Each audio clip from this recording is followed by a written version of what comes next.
வணக்கம் ஃப்ரெண்ட்ஸ், இன்றைக்கி நம்ம பார்க்க போகிறது ஒரு சட்னி ரெசிபி, தக்காளி சட்னி. இந்த மாதிரி தக்காளி சட்னி செஞ்சு கொடுத்தீங்கன்னா எத்தனை இட்லி சாப்பிட்றோம் நமக்கே தெரியாது. அந்த அளவுக்கு நல்ல காம்பினேஷனாக இருக்கும். வாங்க எப்படி பண்ணுறதுன்னு பார்க்கலாம். இதுக்கு நான் ஒரு 5 தக்காளி எடுத்திருக்கேன். 10லேருந்து 15 சின்ன வெங்காயம், ஒரு 10 தேங்காய், 4 பல் பூண்டு, காரத்துக்கு ஏற்ப 4லேருந்து 6 காஞ்ச மிளகா, 2 ஸ்பூன் கடலைப்பருப்பு, 2 ஸ்பூன் உளுந்து, அது கூட கொஞ்சம் கருவேப்பிலை, கடுகு உளுந்து எல்லாம் எடுத்திருக்கேன். இப்போ இதுக்கு ஒரு 2 ஸ்பூன் எண்ணெய் விட்டு அதில் கடலைப்பருப்பு, உளுந்து, காஞ்ச வத்தல் இதெல்லாம் சேர்த்து நல்லா வறுத்து எடுத்துக்குவோம். இதை நல்லா வறுத்து மீதம் இருக்கிற இதை ஒரு தட்டுக்கு மாற்றி வச்சுக்கலாம். கருவேப்பிலை இதை முதல்ல சேர்த்து ஒரு நிமிஷம் பக்கம் நல்லா வதக்கி விட்டுக்குவோம்.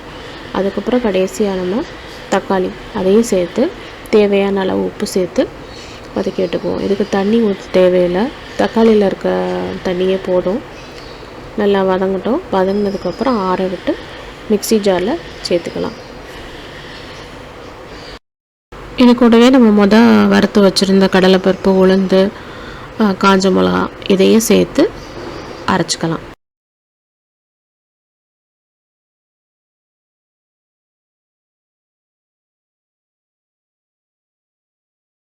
இப்போ இதுக்கு தாளிப்பு ரெடி பண்ணிக்குவோம். 2 ஸ்பூன் தட்கா பேனில் எண்ணெய் விட்டு அது கூட கடுகு, உளுந்தம் பருப்பு, ஒரு 2-3 கருவேப்பிலை, அது கூட ஒரு காஞ்ச வத்தல் எல்லாம் போட்டு நல்லா பொரியவும் இதை நம்ம சட்னியில் சேர்த்து மிக்ஸ் பண்ணி விட்டுக்குவோம்.